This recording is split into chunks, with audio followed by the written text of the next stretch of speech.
तो आप आज इस सेशन को आपके काम के समय और काम के वक्त आके ज्वाइन किया और ये पूरे सेशन मतलब पूरे वीक में आप आएंगे हमारे साथ, इस बात के लिए धन्यवाद। शुरुआत तो मैं करूंगी इस बात से कि एक तो मैं साउथ इंडियन हूँ और दूसरी बम्बई की हूँ, तो मेरी हिंदी थोड़ी ऊपर नीचे आगे पीछे हो तो माफ कर देना। कुछ भी डाउट हो तो जरूर पूछना। मैं और स्टेला मैडम हैं, दोनों साथ में हैं इस बार। स्टेला मैडम 15-20 साल से पैलिएटिव केयर में काम कर चुकी हैं, मेरी भी सीनियर हैं, मुझे भी उन्होंने सिखाया है। तो वो आज इसके लिए हमारे साथ को फैसिलिटेट करेंगे, चैट बॉक्स देखते रहेंगी और बीच में अगर मैं कुछ इनकम्प्लीट कुछ बताया या कुछ और इम्पोर्टेंट टॉपिक बताना हो तो ज़रूर आपके साथ शेयर करेंगी।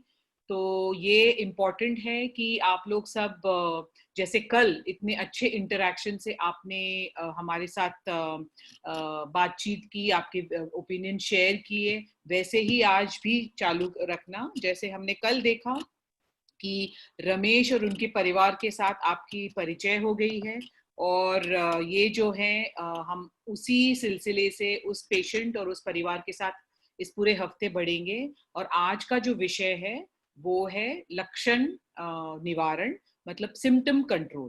पर शुरू होने के पहले मैं सिर्फ ये एक बात बताना चाहूंगी कि ये जो टॉपिक है ये कोविड के हिसाब से ट्रीटमेंट का टॉपिक नहीं है। कोविड का ट्रीटमेंट का जो आपको रिसोर्सेज हैं, कोविड के लिए क्या इलाज दिया जा रहा है दुनिया भर में वगैरह, इसका ट्रीटमेंट आपको रिसोर्सेज में मिल जाएंगे, ई बुक में उसके रेफरेंसेस हैं। ये जो आज का टॉपिक है वो इसके लिए है कि हम कोविड से पीड़ित जो लोगों हैं उनको सब इलाज देने के बावजूद जो कठिनाइयां हैं, जो लक्षण हैं, जो सिम्टम्स हैं, उसको हम पैलिएटिव केयर के अप्रोच से कैसे कंट्रोल कर सके। क्योंकि हर पेशेंट, हर इंसान का हक बनता है कि वो कंफर्टेबल रहे, कि अगर हमें इलाज ना हो फिर भी उस इंसान का हक है कि वो इंसान तकलीफ में नहीं मरे, वो इंसान आराम से कंफर्टेबली रहे। और इसी चीज का हम फोकस करते हुए आज का टॉपिक है सिम्टम कंट्रोल, जो कि ये पैलिएटिव केयर अप्रोच है। जैसे हमने देखा कल, डॉक्टर रजनी ने बताया आपको कि हर पेशेंट को हम एक जैसे ट्रीट नहीं कर सकते हैं। पेशेंट की क्या इच्छाएं हैं, ऑटोनॉमी, पेशेंट की क्या उम्मीदें हैं, दूसरा क्या वो ट्रीटमेंट पेशेंट के हित में है, तीसरा क्या वो पेशेंट को इलाज करके उनको आराम मिल रहा है या एक्चुअली तकलीफ हो रही है, और चौथा जस्टिस, क्या हम सब पेशेंट को एक समान ट्रीट कर पाएंगे। स्पेशली इस महामारी में हमको ये देखना है कि हम सबसे ज्यादा उन पेशेंट्स को सब पेशेंट्स को एक समान ट्रीट करें, क्योंकि बहुत सारे पेशेंट्स एक टाइम में आ रहे हैं। और दूसरी बात, उसी पेशेंट्स को हम एग्रेसिव इंटेंसिव केयर दें जिनको फर्क पड़े, जिनकी इच्छा है इंटेंसिव केयर जाने के लिए। और इसी को आगे बढ़ते हुए हम आज रमेश और बाकी पेशेंट्स जो कोविड से पीड़ित हैं, वो नॉर्मल ट्रीटमेंट के बावजूद जो उनको सिम्टम्स हैं उसको कैसे कंट्रोल करें, लक्षण को कैसे कंट्रोल करें, वो देखेंगे। तो doctor Stella madam, please introduce yourself. Madam आप अपनी इंट्रोडक्शन देंगी और फिर हम आज का लेक्चर शेयर करेंगे, स्टार्ट करेंगे। तब तक मैं रिक्वेस्ट करूंगी कि आप लोग सब आपका नाम एंटर करें। आपके डिवाइस का नाम है तो आपका प्लीज नाम चैट बॉक्स पे डालिए ताकि हमको आपका सर्टिफिकेशन आसान हो। और कुछ भी प्रॉब्लम है, कुछ भी डिस्कस करना है, कुछ भी चीज बताना है तो प्लीज चैट बॉक्स में जरूर डालिएगा। Over to you Stella madam. Yeah, thank you, Dr. Rajam. Good afternoon to all the participants, and welcome to this session. कि जैसे कि I am Alice Stella Virginia, सब लोग मुझे स्टेला जानते हैं। ओके, जैसे कि मैडम ने बोला, हाँ बहुत साल अभी सिर्फ पैलिएटिव में काम किया है, अभी रिटायर हो गया हूँ, 3 महीने से घर में ही हूँ। ठीक है, आप लोगों को जो भी डाउट्स है, जो भी क्वेश्चन पूछना चाहता है, आप लोग चैट बॉक्स में डाल दो। जैसे कि मैडम ने बोला, ये सिम्टम कंट्रोल जो भी हम लोग अभी बात करने जा रहे हैं वो कोविड का है नहीं है, लेकिन जो भी कोविड का है वो तो आप लोगों को बुक्स में मिलेगा। लेकिन जितना भी ये सेशंस जारी है वो आप लोगों को बहुत सारा हेल्प करेगा इस दौरान, क्योंकि आप लोग सब हॉस्पिटल में काम कर रहे हैं. Okay, so over to you doctor Rajam. तो हम लोग स्टार्ट कर रहे हैं. सब लोग अपना म्यूट करके रखना. कोई भी है कुछ भी हो तो आप चैट बॉक्स में डाल देना. और lastly we will have a 10 minutes this one break also. Okay, discussion. Thank you, Stella. Arun, anybody else is on the call, please make them co-host, and anybody wishes to please join in and share your thoughts, please do so. I only saw Smriti, but if there's anybody else, please feel free. So am I okay to share the screen, Arun? Yes, ma'am. If anyone want to speak in the end of the session, they can raise your hand, or otherwise they can chat, then I will unmute them. okay, okay. So आज का topic है symptom control. तो इसके शुरू करने के पहले मैं first of all pallium India और पैली कोविड केरला टीम को धन्यवाद देना चाहती हूँ इसके बारे में सोचने के लिए. और ये पूरा टीम जिनका नाम आप देख रहे हैं स्क्रीन पे, इन्होंने बहुत मेहनत करके ई बुक बनाया है, इन्होंने मेहनत करके वेबिनार्स बनाए हैं, और इन्होंने पावर पॉइंट प्रेजेंटेशंस बनाए हैं. आज का पावर पॉइंट प्रेजेंटेशन बनाया है डॉक्टर सुनीता डैनियल ने. तो इन सब को बहुत बहुत आभारी. और हमें ये चांस आप तक पहुंचाने के लिए, ये अपॉर्चुनिटी देने के लिए भी धन्यवाद. तो प्लीज ये भी रिक्वेस्ट है, ये भी विनंती है कि आप अपना ई बुक और अपना वेबिनार जरूर देखिए जब भी टाइम मिले. प्रेफरेबली सेशन के पहले देखेंगे तो आपको भी ये सेशन इजीली समझ में आएगा. हम जो फ्लो चार्ट्स और एल्गोरिदम्स के बारे में बोल रहे हैं वो ऑलरेडी ई बुक में है, तो आपको थोड़ा परिचय होगा इस बारे में, तो आपको भी बेनिफिट होगा. और सब टॉपिक्स के बाद दिया गया है कि आप रिसोर्सेज भी हैं, तो अगर आप और जानकारी मिलना चाहते हैं तो वो भी आपको सब टॉपिक के बाद मिलेगा. ठीक है.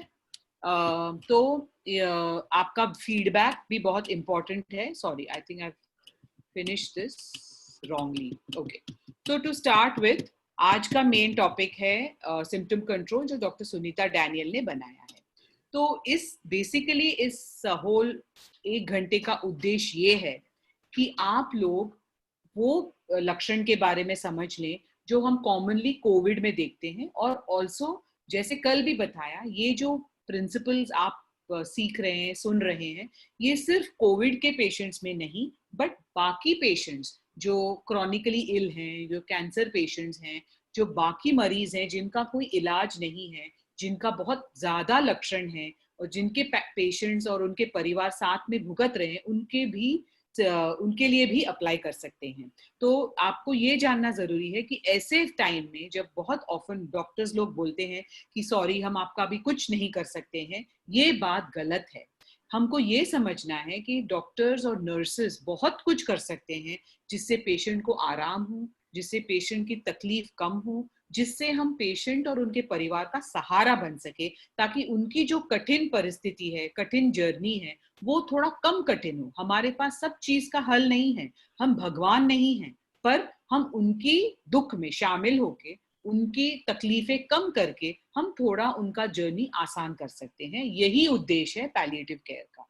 तो इसी को आगे बढ़ते हुए हम ये आपसे उम्मीद रखते हैं कि आपको ये जो टॉपिक्स हैं वो काम आएंगी, क्योंकि आपने बहुत बार एक्सपीरियंस किया होगा कि पेशेंट को सपोज कुछ तकलीफ है तो दर्द का गोली दे रहे हैं या कुछ और दे रहे हैं, फिर भी पेशेंट आराम नहीं हो पा रहा है. तो कभी कभी ये सोच के हमको ये सोचना चाहिए कि ऐसा क्या है ये पेशेंट में जो इतना स्ट्रॉन्ग दवाई देने के बावजूद इसको तकलीफ कम नहीं हो रही है.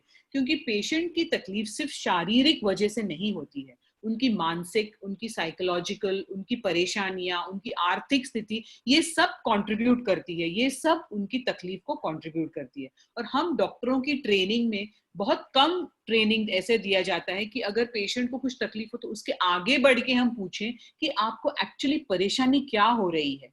तो यही बात है इस होल पैलिएटिव केयर का. तो आगे बढ़ते हुए हम देखेंगे कि कल हमने रमेश और उनके परिवार से मिले थे. कल हमने देखा कि रमेश जो है पेशेंट हमारे, वो 75 साल के हैं, वो डायबिटिक भी हैं, उनको एक पुराना स्ट्रोक हो गया है, वो लकवे के वजह से एक साइड से कमजोर हैं, उनको हार्ट की बीमारी है, तो उनको बहुत सारी परेशानियों के साथ साथ वो एल्डरली 75 ईयर ओल्ड के भी हैं. अब आपने ये भी देखा कि उनके दूसरे बेटे यूएई से आए थे, और अभी जो है हम आगे बढ़ते हुए हम देख रहे हैं कि रमेश को थोड़ी थोड़ी तकलीफ शुरू हुई है, कि उनको थोड़ा गले में दर्द और थोड़ी खांसी चालू हो गई है, और उनके बेटे सुरेश जो उनके साथ रहते हैं वो कोविड हेल्पलाइन में फोन करके पूछते हैं। तो अभी क्या है कि वो मेडिकल ऑफिसर उनको बताते हैं कि उनको डेफिनेटली कोविड की जांच करनी चाहिए, और स्वॉब, नेजोफेरेंजियल स्वॉब जो है वो कोविड के लिए टेस्ट किया जाता है। अभी आप में से जो लोग कोविड हॉस्पिटल्स और कोविड पेशेंट में काम कर रहे हैं, आप सोचिए अगर आपके कोई घर में बुजुर्ग हैं जिनको ये तकलीफ है और आपको कोविड सेंटर में जाके स्वॉब किया जाता है, तो उस समय आपके पेशेंट और उनके परिवार में क्या गुजरती होगी, और वो कैसे क्या क्या सोच रहे होंगे, ये आप चैट बॉक्स में डालते जाइए। तो स्टेला जी जो हैं वो देखते रहेंगी और उसको रिस्पॉन्ड करेंगी, और अगर कुछ ऐसा क्वेश्चन है जो आप बात करना चाहेंगे तो एंड में हम जरूर उसके बारे में लेंगे। तो आपको अगर ऐसे पेशेंट के साथ डील करना हो जिसको कोविड टेस्ट बोला गया है, तो वो और उसके परिवार क्या सोच रहे होंगे, किस बारे में उनका क्या रिएक्शन होगा, और आप एक डॉक्टर होते हुए, एक नर्स होते हुए, या वो हॉस्पिटल में काम करते, आप कैसे ऐसे सिचुएशन को संभालेंगे। तो इसके बारे में आप जरा सोचिए, और जो काम कर रहे हैं वो तो शायद रोज ये देख रहे होंगे कि पेशेंट्स, उनके परिवार और health care workers, doctors, nurses किस परेशानियों से गुजर रहे हैं ये कोविड के टाइम में।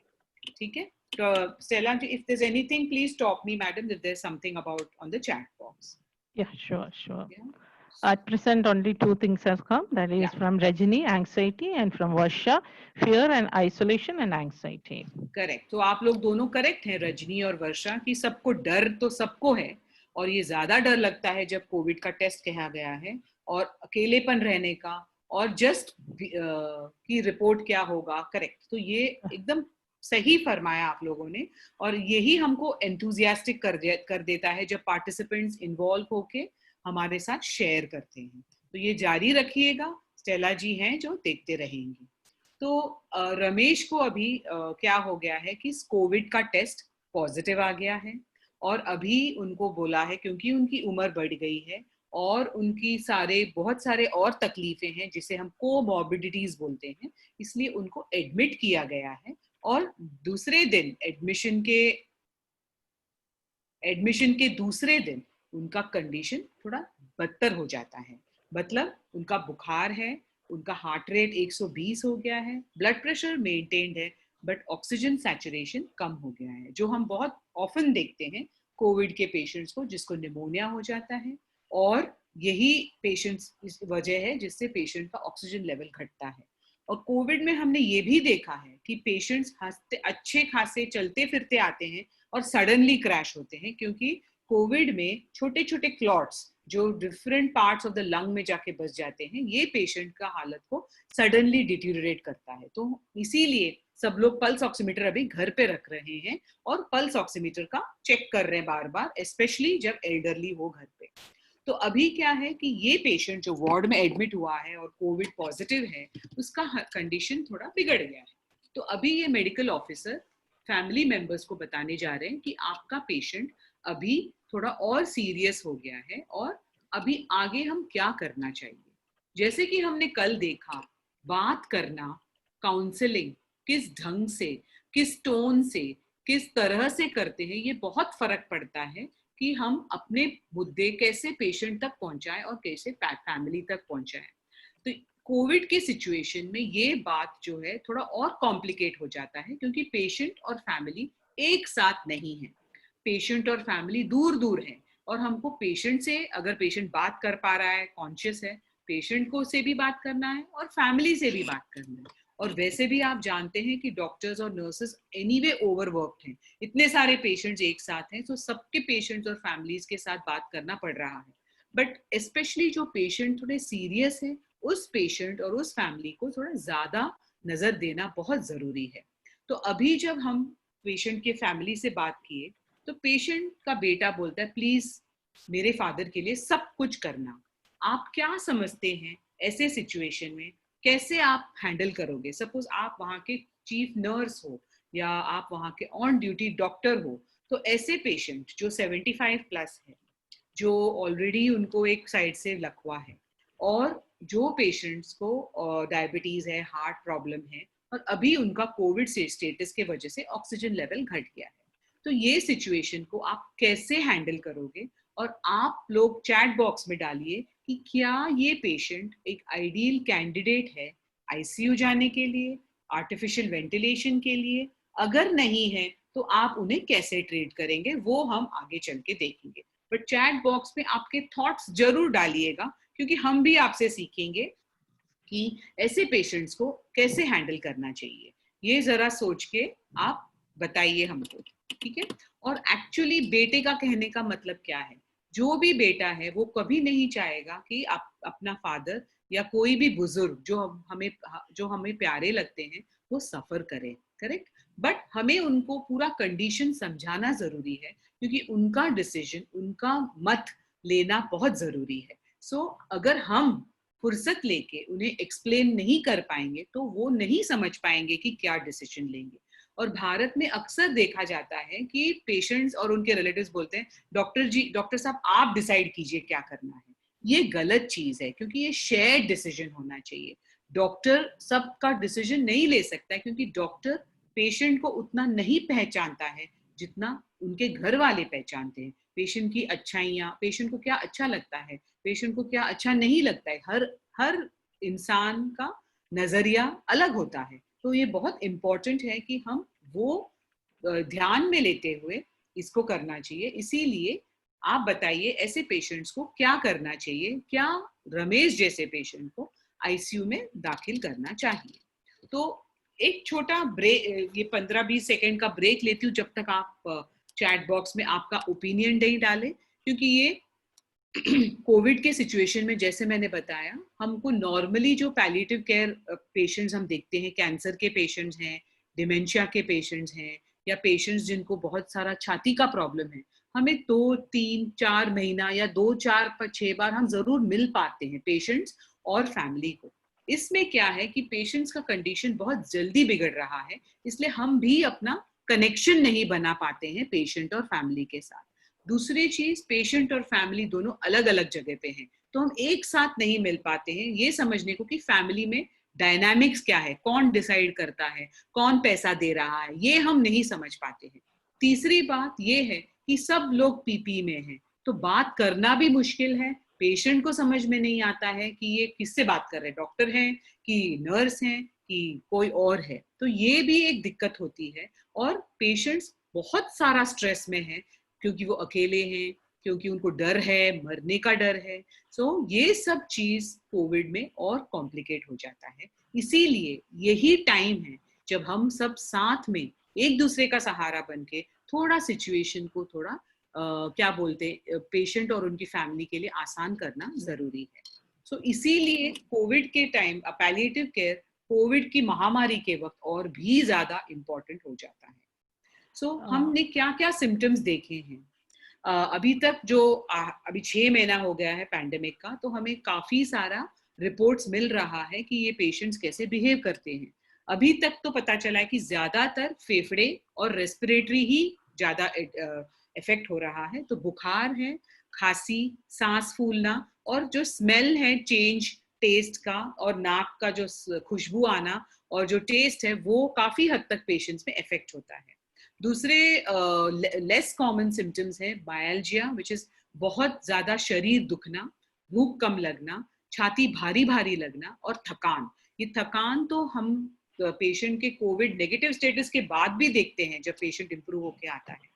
तो ये बहुत कॉमन सिम्टम्स हैं। और बाकी तो सिम्टम्स सर से पांव तक बहुत देखा गया है, जैसे सर दर्द, जैसे रैशेस, और पेशेंट्स को आंखों में परेशानी, कोई पेशेंट्स को लूज मोशन, चक्कर आना। बट ये कम सिम्टम्स हैं। कॉमनेस्ट सिम्टम्स हैं बुखार, सोर थ्रोट, खांसी, सांस फूलना, और altered sense of taste and smell. ठीक है। और टिपिकली हम पेशेंट्स को जो देखते हैं, तो वो फेज एक स्टेज 1, स्टेज 2, स्टेज 3 कहा जा सकता है। स्टेज 1 हम बोल सकते हैं कि माइल्ड सिम्टम्स हैं, जैसे थोड़ा बुखार, थोड़ा सर दर्द, कुछ प्रॉब्लम नहीं है, मतलब सांस नहीं फूल रहा है, थोड़ा ब्लड चेंजेस हैं, बट पेशेंट कंफर्टेबल है, और ऐसे पेशेंट्स को ज्यादातर घर पे रख सकते हैं और ट्रीट कर सकते हैं। मॉडरेट सिम्टम्स जो है, जो चेस्ट फेज है, जो पल्मनरी फेज है, उसमें पेशेंट को थोड़ा खांसी है, पेशेंट को थोड़ा दम लगता है। अगर ये यंग पेशेंट्स हैं और इनके कोई कोमॉर्बिडिटीज नहीं है तो इनको भी हम घर पे रख सकते हैं। बट अगर एल्डरली है और काफी सारा कोमॉर्बिडिटीज है तो ये पेशेंट्स स्टेज 2 ऑनवर्ड्स हॉस्पिटल में जाते हैं। और थर्ड वन जो है, जिसके बहुत स्ट्रॉन्ग साइटोकाइन स्टॉर्म रहता है, जिनका बहुत, क्योंकि ये नया नोवेल कोरोना वायरस है, शरीर और हमारे ह्यूमन बॉडी को ये वायरस एकदम स्ट्रेंज कीटाणु है, इसीलिए बहुत जबरदस्त रिस्पॉन्स होता है और पूरा फेफड़ा में इन्फ्लेमेशन, जिसको हम adult respiratory acute respiratory distress syndrome बोलते हैं, वो होता है। और वो दोनों लंग्स में को बहुत सारा इन्फ्लेमेशन, बहुत सारा फ्लूइड्स हो जाता है, और ये पेशेंट्स बहुत क्रिटिकली इल रहते हैं और इनको आईसीयू की जरूरत पड़ती है। हालांकि आजकल हम देखे हैं कि रेमडेसिविर और स्टीरॉइड्स दोनों काफी हद तक इस पेशेंट्स को ऐसे क्रिटिकल सिचुएशन से बाहर निकालने का चांसेस हुआ है। बट हमने ये भी देखा है कि बुजुर्ग लोग जिनके पास बहुत सारे साइड इफेक्ट्स हैं, ये पेशेंट्स आईसीयू में अच्छे नहीं करते हैं। अगर आपने वेस्ट के पूरे डेटा देखे होंगे तो जो पेशेंट आईसीयू जाते हैं उनका रिकवरी रेट कम है, जो पेशेंट वेंटिलेटर पे जाते हैं उनको भी इतना पॉजिटिव इफेक्ट नहीं है, एंड एल्डरली जो आईसीयू में जाते हैं और जो वेंटिलेट होते हैं उनका ऑलमोस्ट बहुत बहुत कम रिस्पॉन्स होता है।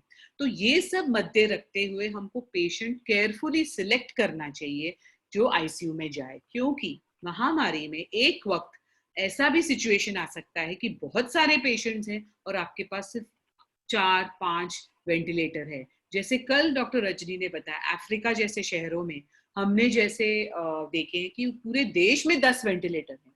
ऐसे टाइम में आप कैसे चुनेंगे कि कौन से पेशेंट को एग्रेसिव ट्रीटमेंट देना चाहिए और कौन से पेशेंट को नहीं?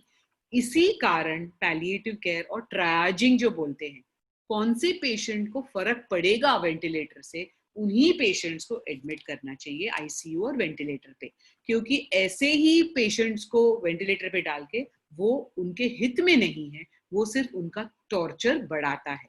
तो हमने देखा है कि आज रफली स्टैटिस्टिक्स ये बताता है कि 80% पेशेंट्स माइल्ड सिम्टम्स में रहते हैं, 14% मॉडरेट और 5% सिवियर में।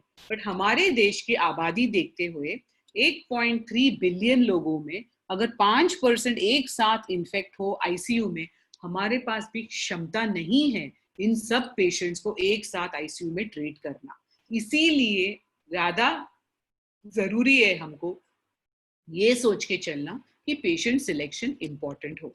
तो ये जो पेशेंट्स मैंने बताए वही ग्राफ के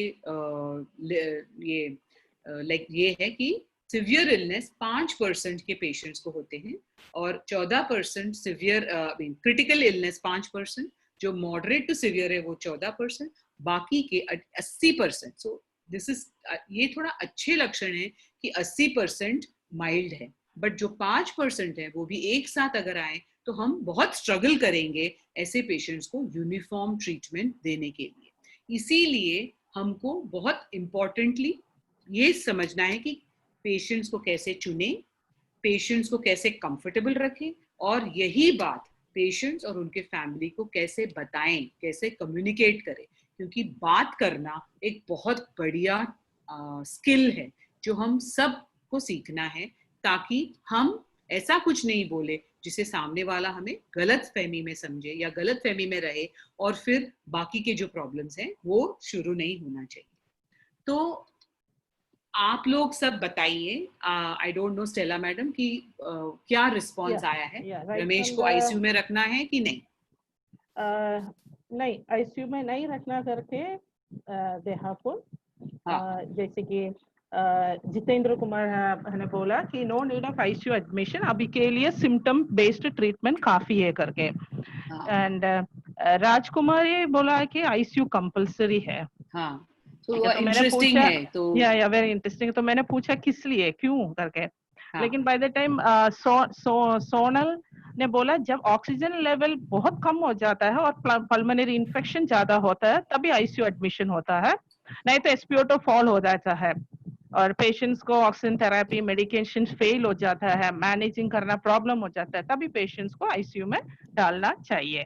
तो ये बहुत अच्छे रेस्पॉन्सेस दे रहे हैं कि कुछ लोगों ने, ज्यादातर लोगों ने बोला है कि पेशेंट को आईसीयू में नहीं रखना चाहिए, but at the same time patient के लक्षण का निवारण रखना चाहिए, पेशेंट को सभी मात्रा में कंफर्ट देना चाहिए, शारीरिक, मानसिक, मनोवैज्ञानिक। एट द सेम टाइम जैसे किसी ने बताया कि जब ऑक्सीजन लेवल घटता है तब आईसीयू में रखना जरूरी है हाई फ्लो ऑक्सीजन के लिए।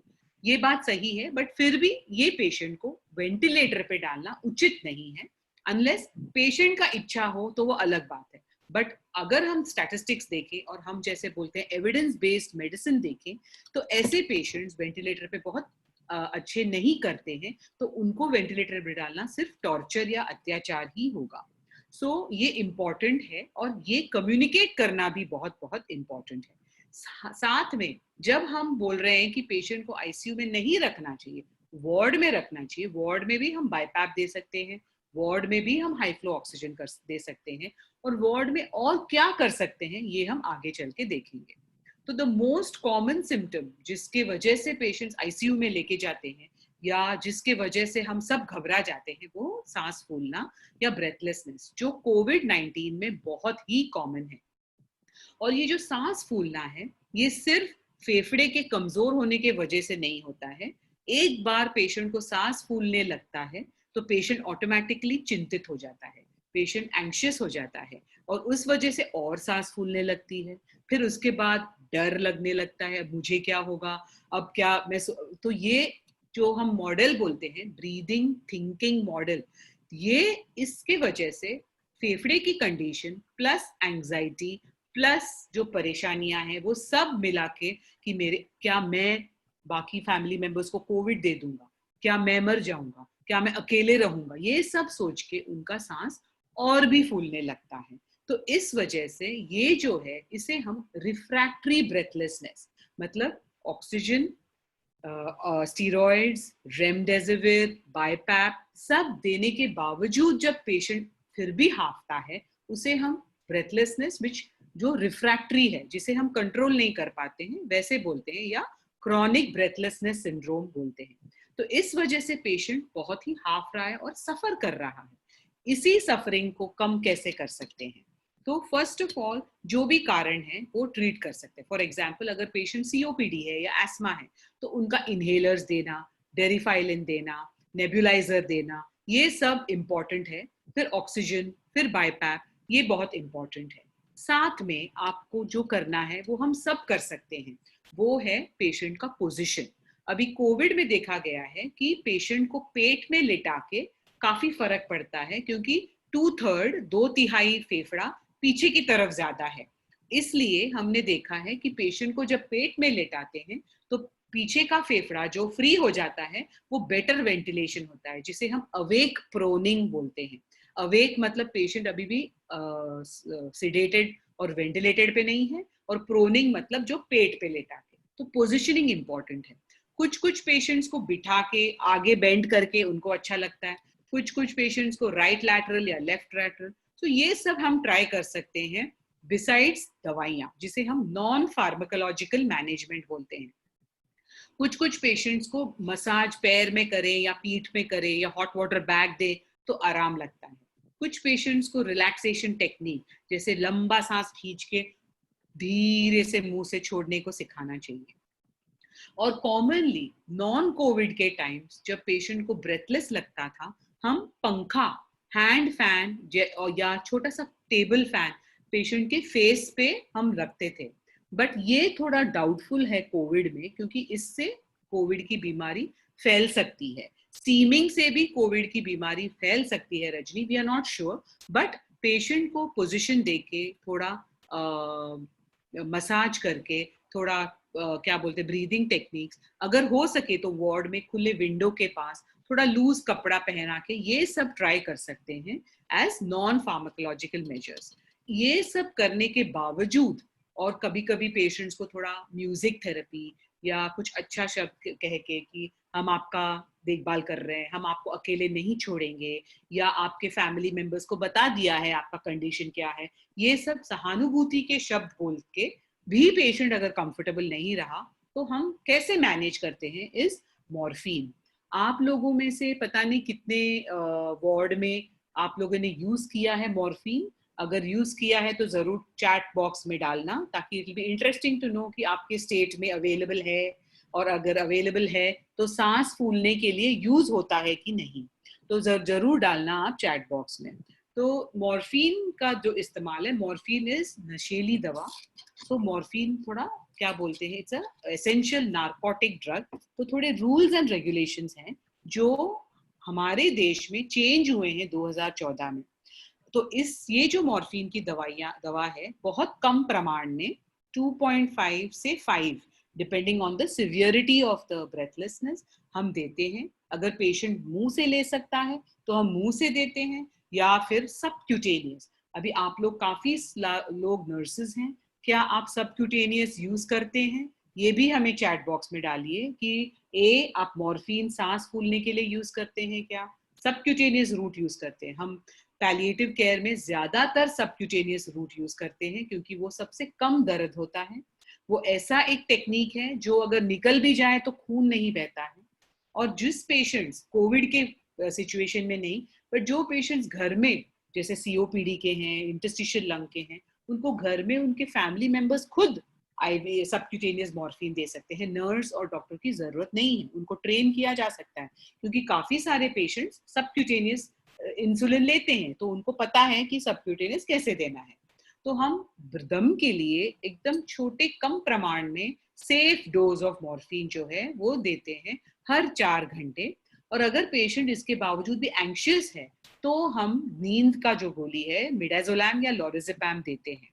इसका क्या है, सबक्यूटेनियस का एडवांटेज क्या है कि हम ये कंटिन्यूस ड्रिप भी दे सकते हैं दोनों दवाइयों को मिक्स करके।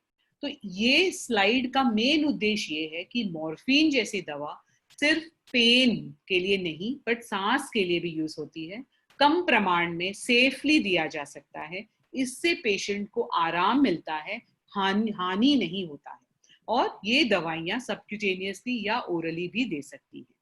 आपके ई बुक में 14 नंबर पेज में ये अच्छा सा एल्गोरिदम है जो आप यूज कर सकते हैं। जैसे डिपेंडिंग ऑन आपका पेशेंट आईसीयू में है कि वार्ड में है, आप क्या पहले कर सकते हैं जब पेशेंट को इतना सांस फूल रहा है, कि आप पहले क्या कर सकते हैं, पोजिशनिंग, नॉन फार्माकोलॉजिकल और फार्माकोलॉजिकल में आप अगर आप देखेंगे तो जैसे मैंने बताया मॉर्फिन या मिडाजोलैम या कॉम्बिनेशन भी यूज कर सकते हैं। और अगर पेशेंट का सिम्टम्स अभी भी अनकंट्रोल्ड है तो आप कंटिन्यूस ड्रिप भी दे सकते हैं, जिसे हम कंटिन्यूस इन्फ्यूजन बोलते हैं, वो जो हम एंड ऑफ लाइफ में देते हैं, जिसके बारे में थर्सडे को लेक्चर होगा। एंड ऑफ लाइफ कैसे मैनेज करते हैं, जिसे हम टर्मिनल ब्रेथलेसनेस बोलते हैं। अभी तक कुछ डाउट है, कुछ क्वेरीज हैं, कुछ सजेशन है? Stella madam, would you like to interrupt? Yeah, sure. One person has asked if the patient is kept in ventilator. So their recovery, Lokesh is asked, if patient is kept in ventilator, their recovery is how much possible? Right. So the point is, it all depends on the pre-morbid status. We have हम लोग ने ये भी देखे हैं कि young patients जिनका बहुत स्ट्रॉन्ग साइटोकाइन रिस्पॉन्स है और बहुत फ्लोरिड ARDS होता है, उनका भी कोविड के सिचुएशन में रिकवरी रेट बहुत अबिस्मल है। We have not seen many patients जो आईसीयू से कंफर्टेबली निकले हैं। बहुत सारे पेशेंट्स निकले हैं बट उनको पोस्ट कोविड जैसे फाइब्रोसिस है, पोस्ट कोविड उनका ऑक्सीजन रिक्वायरमेंट 10 से 12 लीटर लगता है। सो बाय एंड लार्ज हमारा एक्सपीरियंस ये बताता है कि आईसीयू जाके, वेंटिलेटर पे जाके hardly less than 1 to 2% patients recover and be are able to lead a normal life. वो भी वी डोंट नो क्योंकि we are still in the post Covid phase. By and large patients जो ventilator पे जाते हैं उनका response और उनका रिकवरी बहुत ही कम है। इसीलिए हमको सोच समझ के पेशेंट्स को आईसीयू में लेना चाहिए और वेंटिलेटर पे डालना चाहिए, और वही पेशेंट्स को ट्राई करना चाहिए जिनका प्री मॉर्बिड बहुत अच्छा हुआ हो और यंग पेशेंट्स हैं। सो रजनी, डॉक्टर राजम, रजनी पूछ रही है कि आयुर्वेदा मेडिसिन कोरोना के लिए ठीक है क्या करके, जैसे कि कारा, मुझे मालूम नहीं कारा क्या है करके। So Rajni ji, to be honest with you, हम आयुर्वेदा और होम्योपैथी के बारे में जानते नहीं हैं, और ये सब चीज जो है विश्वास के ऊपर भी है। हम जिस चीज के बारे में नहीं जानते उस चीज को खराब, बकवास भी नहीं बोलना चाहिए और अच्छा भी नहीं बोलना चाहिए। ये एक एक जन का एक्सपीरियंस, बिलीफ और फेथ है। तो पता नहीं, ऐसा भी सिचुएशन आएगा शायद, क्योंकि काफी लोग होम्योपैथी के बारे में भी बोल रहे हैं कोविड के टाइम। बट इसमें कोई एविडेंस होना चाहिए कि सपोज 10, 20, 30 पेशेंट को सिर्फ होम्योपैथी या सिर्फ आयुर्वेदा से ट्रीट करके अभी उनका कंडीशन ये है। नहीं तो हम कैसे माने, किस बेसिस पे विश्वास करें कि उसका फर्क पड़ता है। सो हम ये नहीं कहना चाह रहे हैं कि आयुर्वेदिक में कुछ यूज ही नहीं है, बट क्या यूज है और क्या बेनिफिट है, ये हम जो एलोपैथी में ट्रेंड है, हम अनफॉर्चुनेटली आपको इसका आंसर नहीं दे सकते हैं। पर आपको अगर कुछ आंसर मिले या आपको अगर कुछ साइंटिफिक एविडेंस मिले तो वो हमसे जरूर शेयर कर दीजिएगा। So anything else Stella? No, that's all. या सो अभी जो है हम मेडिकल टीम और फैमिली रमेश के लिए डिसाइड कर चुके हैं कि जब उनका कंडीशन थोड़ा और बिगड़ गया है, हम उन्हें आईसीयू नहीं शिफ्ट करेंगे, हम उनका दम का जो है वो एग्रेसिवली ट्रीट करेंगे, और अभी वो पेशेंट एक दिन के लिए स्टेबल है।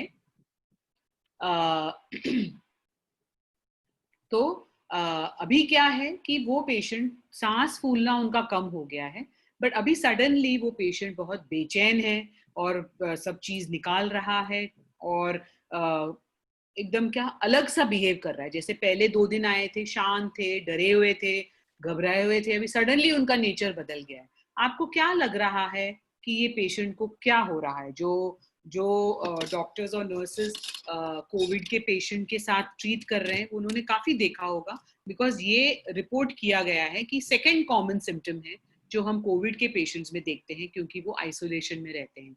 तो क्या कोई बता सकता है कि ये क्या है? एनी आइडिया कि ये क्या है? या प्लीज आप लोगों का आप लोग है ना चैट बॉक्स में अपना कमेंट डालने से अच्छा लगेगा कि क्या हो रहे।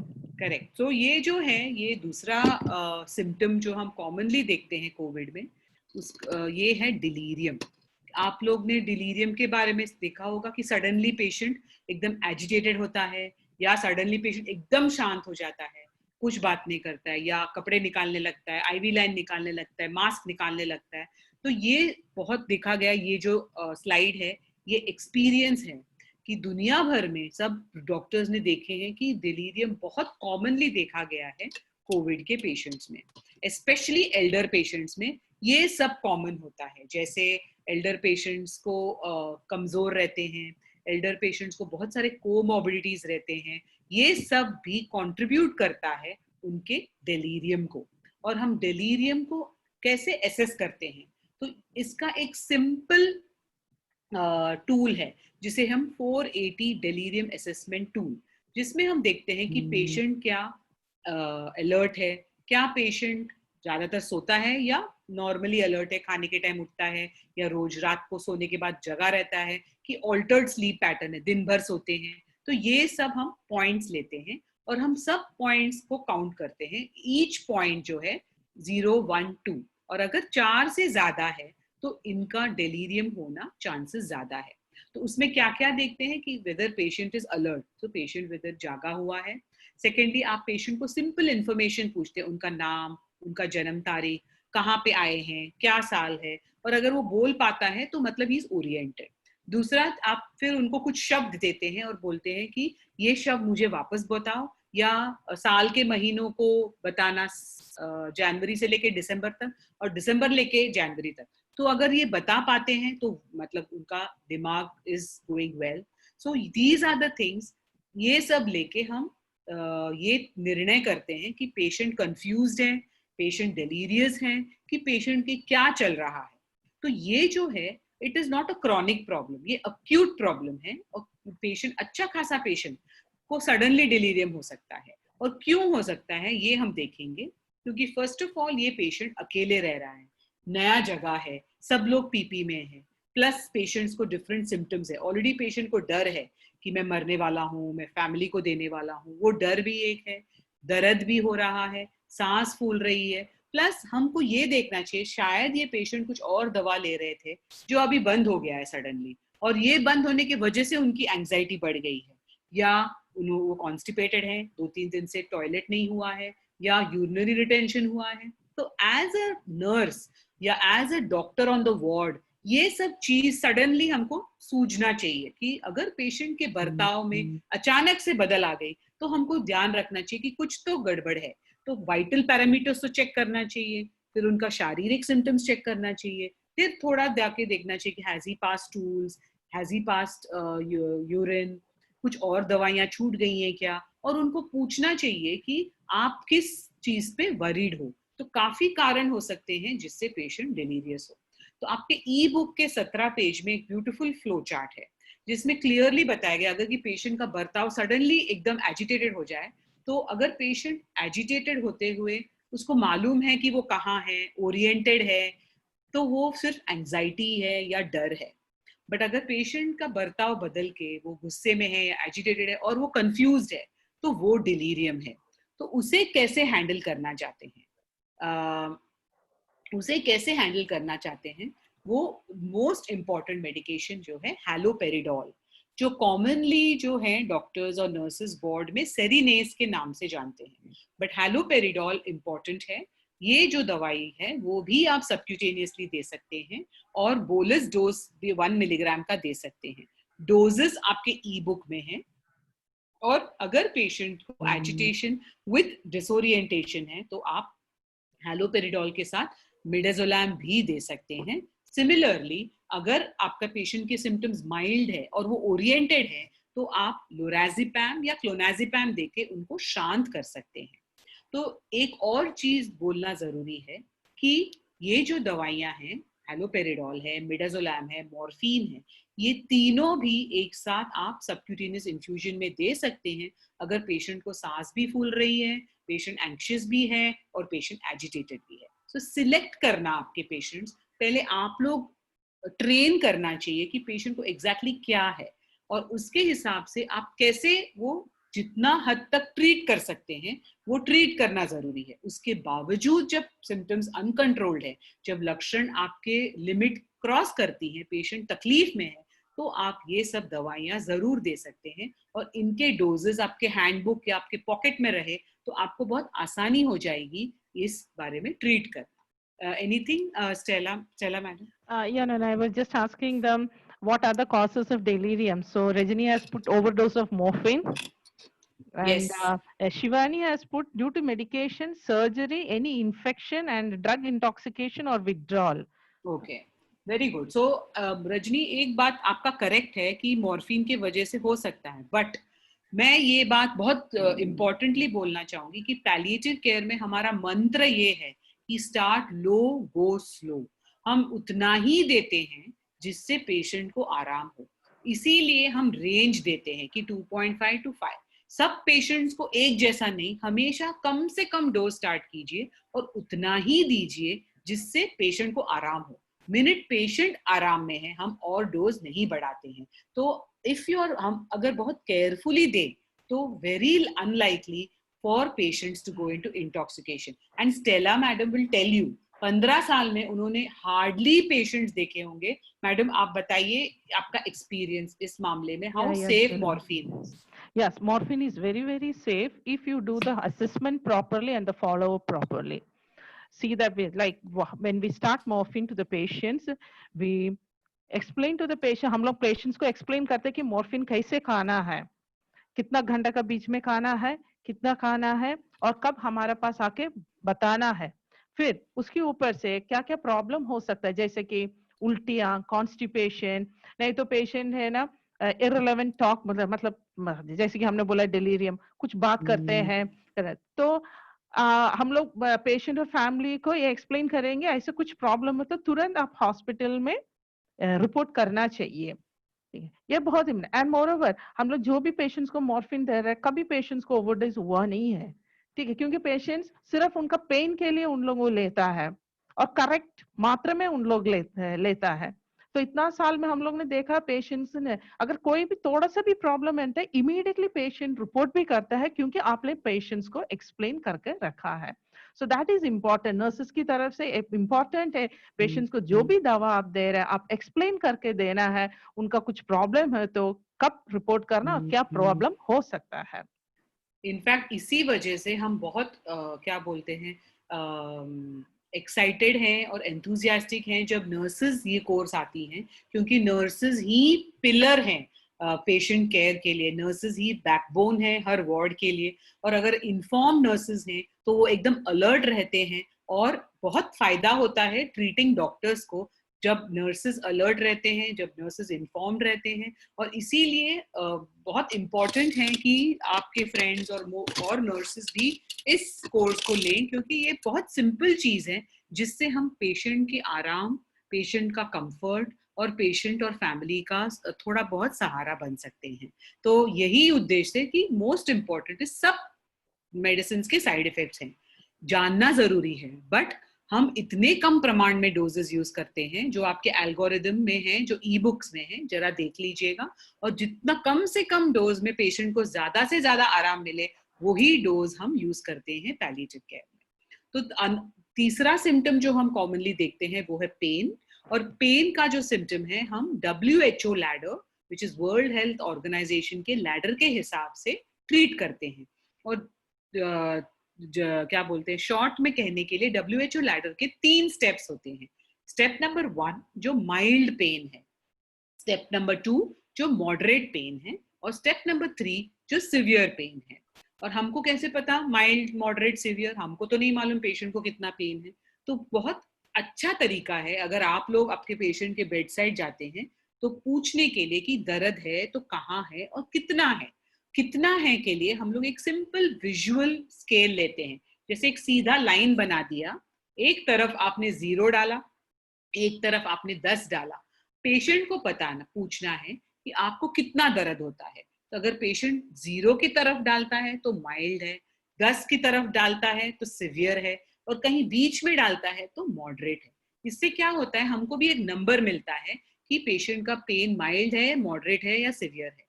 दूसरा चीज, इलाज के बाद अगर आप वापस पूछे पेशेंट से तो पेशेंट का अगर बदल गया है, 10 से लेके 0 की तरफ आ गया है, तो आपको पता चल देगा कि पेशेंट का पेन कम हुआ है। और एक बार आपको पता चल गया कि माइल्ड, मॉडरेट, सिवियर पेन है, तो माइल्ड पेन के लिए हम क्या देते हैं? Simple paracetamol. कितना देते हैं? हम usually 12 milligram per kilogram body weight देते हैं, या जैसे यहाँ पे लिखा है 0.5 gram to 1 gram every 4 to 6 hours. Similarly moderate में हम क्या देते हैं? Weak opioids. आप लोग सब ट्रामेडोल और अल्ट्रासेट जानते होंगे, पर डोज इंपॉर्टेंट है, हम up to 400 milligram per day देते हैं। प्लीज याद रखना कि ट्रामेडोल के साथ पेशेंट को उल्टियां होती है, तो अगर पेन के वजह से आपने ट्रामेडोल बिना उल्टी की दवा दी तो पेशेंट उल्टी करने लगेगा और दवाई बंद कर देगा और दर्द वापस आएगा। यही इंपॉर्टेंस है, जैसे स्टेला मैडम बोल रही थी, काउंसलिंग और कम्युनिकेशन। हर दवाई देने के पहले उसके साइड इफेक्ट्स प्लीज एक्सप्लेन कीजिए, और वो साइड इफेक्ट कम होने के लिए भी दवा देना, ताकि पेशेंट दवाइयां बराबर ले। सिवियर पेन के लिए हम मॉर्फिन रखते हैं, और मॉर्फिन का जो डोजेस है हमने बता दिया है। ब्रेथलेसनेस में 2.5 से 5, पेन के लिए थोड़ा ज्यादा है, it is 5 to 10 milligram. But please remember very very important pearls, like Stella madam said, जो भी दवाइयां देते हैं प्लीज फॉलो अप कीजिए, पेशेंट को बताइए टू रिपोर्ट साइड इफेक्ट्स, ताकि आप टाइमली इंटरवीन करके आइदर डोज को घटा सके या बंद कर सके, depending on the reaction. So pain का मैनेजमेंट आपको पेज नंबर 21 में मिलेगा। Another thing is, आपके ई बुक में और आपके वेबिनार्स में भी आपको पूरे लिस्ट ऑफ मेडिकेशंस जो हम यूज करते हैं पैलिएटिव केयर के लिए, या जो सिम्टम्स को कंट्रोल करने के लिए है, उनके पूरे डिटेल्स हैं डोज के हिसाब से। आप प्लीज देख लेना, क्योंकि ये बहुत फर्क पड़ेगा। हो सके तो आप आपके वार्ड में प्रिंट निकाल के चिपका भी देना, ताकि बाकी लोगों को भी फर्क पड़े। और ये सब चीज रट के याद रखना नहीं चाहिए, ये इजीली जाके किसी को भी रात के टाइम, सुबह 4 बजे के टाइम जाके इमीडिएटली रेडीली मिलना चाहिए ताकि पेशेंट को किसी भी टाइम हम आराम दे सके। सो आज का ये सेशन हम कंक्लूड करते हुए मोस्ट इम्पॉर्टेंट थिंग इज कि कोविड-19 के जो सिम्टम्स है उसके ट्रीटमेंट आपको अलग से मिलेंगे। ये कोविड-19 के ट्रीटमेंट का डिस्कशन ये टॉपिक में नहीं है। इधर क्या है कि जो पेशेंट्स को हम पैलिएटिव केयर, जो पेशेंट्स को हम कंफर्ट केयर देना चाहते हैं, उनको कैसे आइडेंटिफाई करें। एक बार आइडेंटिफाई करने के बाद उनसे और उनके परिवार से हम कैसे बात करें, उसके बाद पेशेंट को कंफर्टेबल कैसे रखें, क्योंकि आप सब मानेंगे कि जब पेशेंट कंफर्टेबल है तो परिवार वाले भी कंफर्टेबल हैं। आजकल हम लोग वीडियो कॉल करते हैं पेशेंट और फैमिली, तो अगर पेशेंट आराम दिख रहा है तो रिलेटिव्स भी कंफर्टेबल रहते हैं। तो ये इम्पोर्टेंट है कि दम जो लगता है उस पेशेंट के लिए हम क्या क्या कर सकते हैं। अगर पेशेंट दर्द में है तो क्या क्या कर सकते हैं। हाल ही में मैंने एक 87 ईयर ओल्ड पेशेंट जो कोविड पॉजिटिव है, उनके शरीर में फुल लीजन्स थे, तो स्किन डॉक्टर ने बताया कि ये शायद कोविड के लीजन्स है, बट बात करने पे पता चला कि 1 महीने से उनको लीजन है और कोविड अभी हुई है। तो स्किन का बायोप्सी तो जांच था, बट पेशेंट इतनी इरिटेबल थी क्योंकि वो एक तो अकेली थी और उनको डिमेंशिया भी था, बट वो इतनी इरिटेबल थी कि कुछ लाइन मिलना या ब्लड टेस्ट करना नहीं हो रहा था। तो मैंने जब देखा उनको और मैंने 2 मिनट सोचा कि जो आदमी जिसके शरीर में इतना सारा लीजन्स है उनको पेन रिलीफ एक देके देखें, और पेन रिलीफ और 2 घूंट ग्लास पानी पी के वो पूरी पर्सनालिटी ही बदल गई पेशेंट की। पेशेंट बात करने लगी, खाना मांगने लगी। तो एकदम सिंपल बेड साइड है कि सब चीज के लिए हमको बड़ा बड़ा डायग्नोस सोचने की जरूरत नहीं है। पेशेंट को कैसे आराम दे सके, उसके बाद हम उसको खाना पीना देके एटलीस्ट हम इलाज नहीं कर सकते हैं सब चीज का। वो बायोप्सी रिपोर्ट तो पेम्फिगॉइड बुल्लस निकला जिसे फुल 100% क्योर नहीं है, बट एटलीस्ट दर्द कम करके हमने उनका एटलीस्ट वो जो स्टे था 3-4 दिन का हॉस्पिटल में, जब तक वो कोविड नेगेटिव हो गई और कोविड के सिम्टम्स चले गए, हम उनको घर भेजने तक एटलीस्ट वो कंफर्टेबल घर गई। तो ये इम्पोर्टेंट है। प्लीज आपको याद रखना है कि कुछ भी होके हम पेशेंट का comfort, mental, physical, psychological comfort देखना चाहिए, और क्या क्या दवाइयां हैं हमारे बैग में जिसको हम डोज के हिसाब से देके पेशेंट को कंफर्टेबल रख सके। तो ये सब और अगर आप जानना चाहते हैं तो ट्रेनिंग और रिसोर्स अवेलेबल हैं। ये पूरी टीम है पैली कोविड केरला की जिन्होंने बहुत मेहनत से ये सब किया, इकट्ठा किया है। तो प्लीज आप उनके मेहनत के लिए आप जरूर ई बुक और वेबिनार्स पढ़िए। और अब मैं स्क्रीन शेयर करना बंद करती हूँ, और आप लोग में से जो भी कुछ पूछना चाहे, शेयर करना चाहे, या आप में से जो कुछ क्वेश्चंस हैं प्लीज पूछिए। स्टेला मैडम है, मैं हूँ, स्मृति भी है शायद, but please ask, it will be nice if you could ask. या कल की कोई क्वेश्चन जो रह गया हो तो प्लीज पूछिएगा।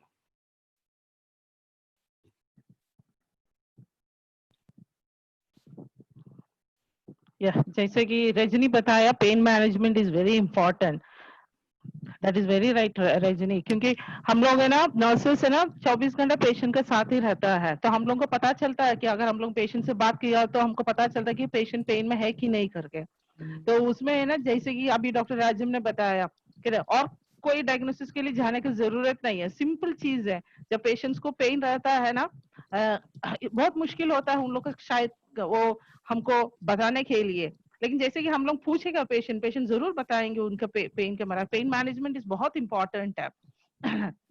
बहुत सारा चीजें ऐसे होता है पेन की वजह से, दर्द की वजह से है ना, पेशेंट को बहुत सारे साइकोलॉजिकल प्रॉब्लम्स भी हो सकता है जो उन लोग बता नहीं सकता हमको। जैसे अंजलि बोला, that is very correct. Psychological support is very, very important for the patients, and especially in the COVID season कि psychological support जरूर उनको चाहिए।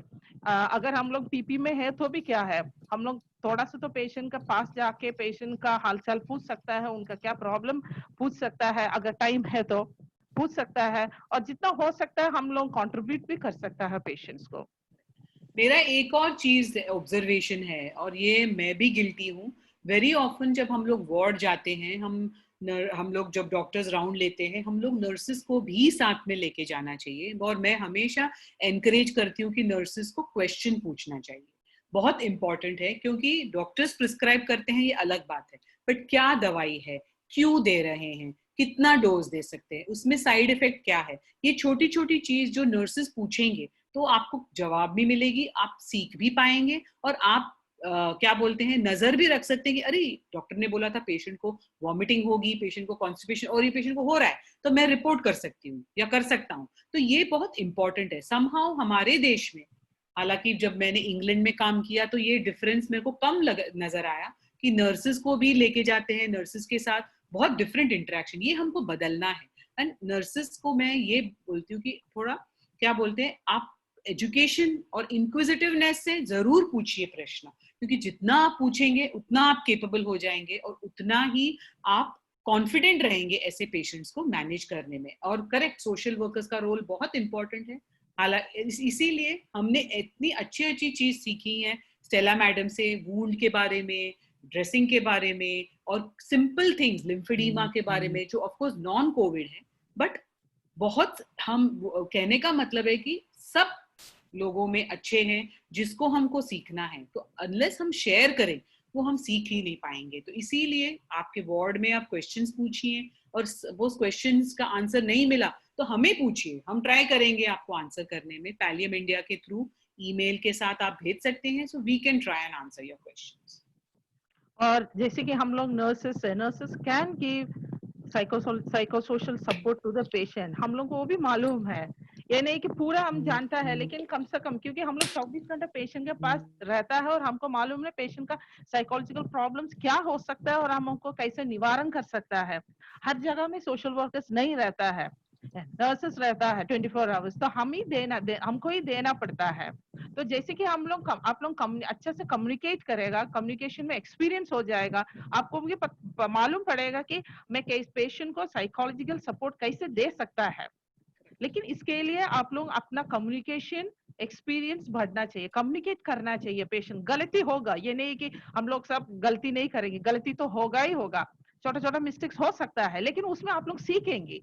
तो यही इसमें अच्छी बात है। तो इसलिए आप है ना, कल से पेशेंट के साथ कम्युनिकेट करो, फैमिली के साथ कम्युनिकेट करो। मेरा मतलब है कि सिर्फ कोविड वार्ड का मैं नहीं बता रही हूँ, आप जहां पर भी आप लोग काम कर रहे, प्लीज उनके साथ रखो। तो जैसे आप लोग कम्युनिकेशन में आपको एक्सपीरियंस हो जाएगा, आप लोगों को साइकोसोशल सपोर्ट कितना अच्छा दे सकते दे भी पाएंगे आप। तो ये सब है ना डॉक्टर राजा? सो ट्रू, स्टेला मैडम जो बता रही हैं कि एक्चुअली आप लोग जो है पेशेंट के साथ ज्यादा वक्त बिताते हैं, और बहुत सारे टाइम मैंने देखा हुआ है कि पेशेंट डॉक्टर के साथ पूछने में झिझकता है, नर्स के सामने झिझकता नहीं है, क्योंकि आपका, और सिर्फ बातों से नहीं, काफी तरह आप लोग जो इशारे करते हैं, जैसे आप बोलते हैं, जैसे आप पेशेंट को मदद करते हैं, इसी से आपका कनेक्शन बनता है पेशेंट के साथ। तो उस कनेक्शन का प्लीज फायदा उठाइए, पेशेंट का रैपो बढ़ाइए, पेशेंट को हिम्मत बढ़ाइए, सपोर्ट दीजिए। और खास करके ये कोविड के टाइम में, क्योंकि कोविड के टाइम पेशेंट बेचारा अकेला है, और अगर एल्डरली है तो काफी काम खुद से नहीं कर पाता है, और अगर और भी कुछ प्रॉब्लम्स हैं तो वो डरा डरा रहता है कुछ मदद मांगने के लिए, क्योंकि वो भी देखता है कि वार्ड इतना बिजी है। बट हम अपने आप से कुछ ऑफर करें तो पेशेंट का जो एक्सपीरियंस है वो बहुत फर्क पड़ता है। क्योंकि हमें ये भी याद रखना है कि हमें सबको इस चीज से गुजरना ही है। तो हम, इट्स इम्पोर्टेंट कि हम सहानुभूति, सहारा और प्यार से पेशेंट को डील करें, ना कि हमारा टाइम नहीं है, जल्दी बात करो, अगले पेशेंट देखना है, ये जरूरी नहीं है। तो इसीलिए पैलिएटिव केयर में टीम वर्क होता है, सब कुछ एक पे निर्भर नहीं होता है, एंड नर्सेस जो हैं बहुत इंपॉर्टेंट फैक्टर हैं टीम वर्क के लिए। सो it's very very important. यहाँ पे Manju has asked whether it's safe to give nebulization if it is confirmed COVID patient, the context of using the same nebulizer machine. So ideally, I don't think it's a good idea, but you can get the patient to get the nebulizer machine and use it for that particular patient only, because it's not so expensive. I know there is a cap on treatment and it's not possible in government hospitals, but it is advisable not to, but at least the mouthpiece can change, because there's no filter for it to go back. So it's advisable not to use the same machine. Rajkumari has also asked something, Stella madam. Patient के pen की जानकारी के लिए सबसे पहले अपना behaviour change करना होता है. हमें पेशेंट को अपना विश्वास दिलाना है कि हम उनकी फैमिली मेंबर जैसे हैं और उनके साथ हैं. इससे पेशेंट को कम परेशानी होगी और वो सब कुछ हमें बता देंगे. एग्जैक्टली आपने एकदम 100 out of 100 बता दिया है. इस कारण हमें ट्रीट करने में आसानी होगी. सो करेक्ट, बहुत बहुत correct. And I really am happy कि आप लोग ये शेयर कर रहे हैं और आप लोगों को ये जो बेसिक पैलिएटिव केयर का प्रिंसिपल है, जो इथॉस है, वो समझ में आ रहा है. और हम लोग डॉक्टर और नर्स क्यों बने? सिर्फ बीमारियों को दूर करने के लिए नहीं, बट दूसरों की सफरिंग, दूसरों की परेशानी, ये भी कुछ हद तक कम करने के लिए हम डॉक्टर बने हैं. और जितना हो सके हम उनको कंफर्ट देने के लिए डॉक्टर बने. थोड़े प्यार से 2 शब्द या पास में 2 मिनट बैठना, ये सब बहुत मायने रखता है पेशेंट के लिए और ये हमें नहीं भूलना चाहिए. सो अगर आपको और कुछ नहीं बोलना है स्टेला मैडम, अगर आपको भी कुछ नहीं शेयर करना है, तो hand over to Arun feedback form के लिए. और ये बताते हुए कि कल बहुत इम्पोर्टेंट सेशन है कम्युनिकेशन पे, कि हम क्या, कैसे, कब, कितना, किससे बात करना चाहिए. Simple tips. ये ऐसा चीज है जो जरूरी नहीं है कि हम पैदाइशी सीख के आए. ये ऐसा कुछ है जो हम प्रैक्टिस कर करके जैसे साइकिल करते हैं, बेटर होने के लिए हम कर सकते हैं. और दूसरी मोस्ट इम्पॉर्टेंट चीज ये है कि हमें ये याद रखना है कि डे टू डे, भले काम पे हो या घर पे हो या काम वाली के साथ हो या ड्राइवर के साथ हो या किसी के साथ, कम्युनिकेशन एक ऐसा इम्पोर्टेंट टूल है जो हमें बहुत दूर ले जाएगा और बहुत फायदा देगी. तो कल डॉक्टर परम खरवंदा जो पीजीआई चंडीगढ़ के हैं, वो और स्टेला मैडम आएंगी कम्युनिकेशन के लिए. प्लीज आपके ई बुक्स पढ़ना और वेबिनार देखना, जिससे आप एंजॉय करेंगे जो सेशन होगा कल का. Over to you Arun, and thank you all for coming. Thank you so much Stella. Arun. Yes, ma'am. Over to you for the feedback. Okay.